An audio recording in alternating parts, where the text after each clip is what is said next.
আল্লাহর নবী বলতেছে পৃথিবীতে এমন কোনো নবী ছিল না যারা তাদের উম্মতকে দাজ্জাল সম্পর্কে সতর্ক করে নাই, দাজ্জালের ভয় থেকে, দাজ্জালের ভয়ঙ্কর রূপ থেকে উম্মতকে সতর্ক করেছে। দাজ্জাল যখন আসবে পৃথিবীতে তোমরা ইমানের উপরে অটল থাকার চেষ্টা করবা। পৃথিবীর সব নবী, আল্লাহ যত নবী পাঠিয়েছেন সব নবীরা উম্মতকে সতর্ক করেছেন। তাহলে এই হাদিস, এই যে ইসরায়েল এবং ইরানের মাঝে যে যুদ্ধটা হলো, ইরানে একটা ইস্পাহান নগরী আছে না নাই? আছে।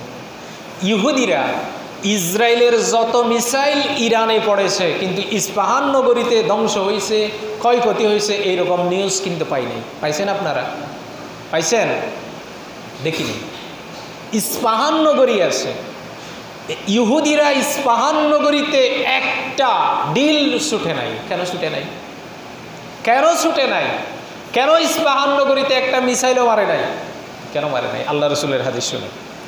عن أبي هريرة رضي الله تعالى عنه أن النبي صلى الله عليه وسلم قال يأتي المسيح من قيل المشرق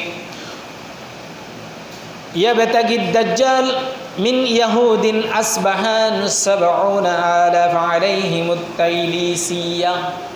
আল্লাহর নবী বলতেছে শেষ জামানাতে যখন দাজ্জাল আসবে, আসবাহান নগরী থেকে অর্থাৎ ইস্পাহান থেকে 70,000 ইহুদি দাজ্জালের সাথী হবে।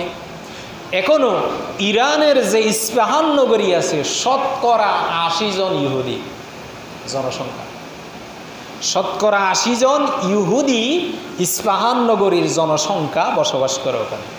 একটা বিন্দুমাত্র ওখানে একটা মিসাইলও চলে নেয়। এবং আল্লাহ রাসূল বলতেছে 70,000 ইহুদিদের সৈন্য দাজ্জালের সাথে যোগদান করবে যখন দাজ্জাল বের হবে।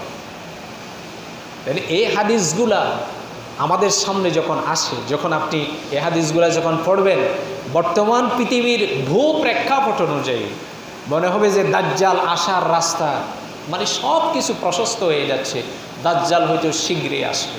এখন পরিস্থিতিটা কেমন হবে? এখন ওই সময় আপনি আর আমি যদি ইমানের উপরে যদি থাকতে না পারি, তাহলে জাহান্নাম ছাড়া কোনো পথ নেই।